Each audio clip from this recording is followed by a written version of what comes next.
Hey, how's it going everyone? How are you guys doing today? It's Noel here, and welcome back to another 2 video. And today we're going to be taking a look at the best weapons that I think that you should keep in your radar for Shadowkeep. These are the weapons that are going to be doing very well starting tomorrow, so you should definitely not ignore them. And without further ado, let's get started and look at some of these weapons that are going to become just monsters. The very first thing that we're talking about is hand cannons, the 140s and the 150s. And I know it's not really just one weapon, but it's just a group of weapons that are becoming overall better because of the recoil change they're making to the weapon and the new animation that the weapons are going to be getting, so you can actually see what you're shooting at, which, you know, it's kind of important in a first person shooter, being able to actually see what you're shooting at. So all the 140s and 150s, I think that they're actually going to become a lot better on console. On PC, they might become, you know, a little bit better because of the new animation, but they're already pretty goddamn solid on PC and everyone just kind of uses them anyways. But on console, I think it's actually going to be huge, and we're actually going to be seeing some of the 150s and 140s and not use the 180s and the rare 110 that you see every once in a while. So if you're a fan of the spare rations, the Thorn, Austringer, Ace, well, I got some good news for you, because those things are about to become just a whole lot better. So these are the hand cannons that you're going to want to try out as soon as Shadowkeep drops, because they're just going to be great. The next weapons we're going to be talking about are the low rate of fire pulse rifles. The Red Drakes, of course you guys know, everyone's been talking about the Red Drakes and how great it's going to be, and the Red Drakes is going to be a monster.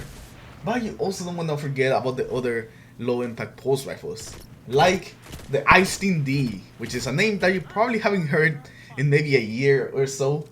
This thing is just going to be a monster that's going to snipe you from across the map, because the Einstein D can roll with just so much range that you're going to get just destroyed before you can even see it coming. This thing, it's already pretty good, just like the Red Drakes, but it's going to become even better. And I'm trying to think if there's any other low rate of fire pulse rifles that go in the kinetic slot besides this and the Red Drakes, but from the top of my head, I can't really think of some. But even if there's only these two for the kinetic slot, these two are going to be just amazing. These are definitely going to be something that you're going to see in some of the bigger maps in PvP. So if by any chance you actually have a good Einstein D in the vault, then congratulations on seeing the future, I guess. I actually got this one just a couple of weeks ago when they started announcing some of the changes, and I'm really happy with this one. I've been using it, it performs pretty good. But I can't wait to see how it performs after the actual update. Next up, we're going to be talking about the Huckleberry, which I think is going to become one of the best primary weapons for PvE. Used for the simple fact that it's going to be getting a damage buff, a 10% damage buff. The Huckleberry and the Taraba are going to be getting a 10% damage buff. And also because Rampage on the Huckleberry is not getting nerfed. It's the only weapon that's going to keep the Rampage how it is right now, and it's not going to get nerfed like all the other perks are getting nerfed across the board. The Huckleberry is the only one that's going to keep the current damage.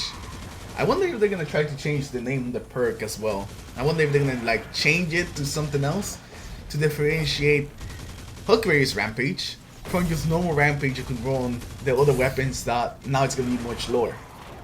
If you're not using like a heavy exotic, then the Huckleberry I think is going to be the way to go. This thing is just going to be amazing.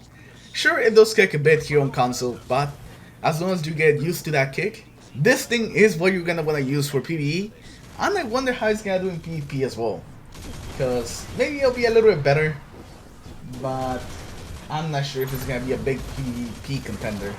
The big buff is just for PvE, and if you enjoy playing with a submachine gun in PvE, and are gonna miss your Recluse a bit, because it's getting, you know, its damage reduced a bit, then the Huckleberry may actually be something that you want to look into. Next, we're gonna break the rules once again, and we're gonna put like a group of weapons, which are gonna be the high rate of fire pulse rifles. So we talked about low rate of fire ones and how they're gonna become better, but we also gotta talk about the high rate of fire pulse rifles, which are also becoming better. And some people are even predicting that the high rate of fire pulse rifles may actually become better than the low rate of fire ones because of the buffs that they're getting. And if that does happen, then you are gonna want one of these babies. I'm pretty sure you got at least 10 or 20 of them from grinding the Reckoning trying to get the spare rations. But yeah, the Outlast is a pretty good 540. It's okay right now, but once the buff comes in, this thing, I can definitely see it being pretty good. And the best thing about the Outlast is that it actually comes with a pretty good curator role. You got stability, you got kill clip, you got send moment. This is a really solid role that a lot of people are going to be able to get their hands on just because of the simple fact that it's a curated role. So I wouldn't be surprised at all if you start just seeing a bunch of Outlasts after Shadowkeep launches. Another weapon that you want to definitely keep your eyes on is on the Corrupted's special weapon, the Pulse Rifle, the Horror Lease, because it's another pretty good one. It has a lot of range, it has a lot of stability just built in. This one's a little bit harder to get than the Outlast, but you do get a couple of extra things like more range, more recoil direction, better aim assist. So going for a good Horror Lease may actually be a pretty good thing if you like the fast rate fire Pulse Rifles. And the last weapon that we're talking about, which I'm pretty sure you guys saw this coming already, but it's gonna be the Crimson. The Crimson, it's gonna be used to monsters, getting a huge damage buff that's gonna make this thing hit like a 110 with the recoil direction of a 180, meaning that this is probably gonna be what the console meta looks like moving forward. It's gonna be Crimson all day, all night. You got a lot of stability, you have a lot of range, very easy weapon to get. So all those factors together make the Crimson a super attractive weapon to the Crucible that a lot of people are definitely going to be running. And I don't think I need to say anything else about the Crimson. It's going to be one of the best, if not the best weapon in the game, on console for sure. But anyways, with that we're going to end today's video, guys. Let me know in the comments below what are some of the other weapons that you think are going to be tossed into the spotlight with Shadowkeep. Maybe something that I haven't thought about yet. Remember that all of today there will be maintenance for Destiny 2, so hopefully you're ready for Shadowkeep. Anyways, thank you for watching today, guys, and I'll see you all in the next one. Take care, everyone. Have a good day.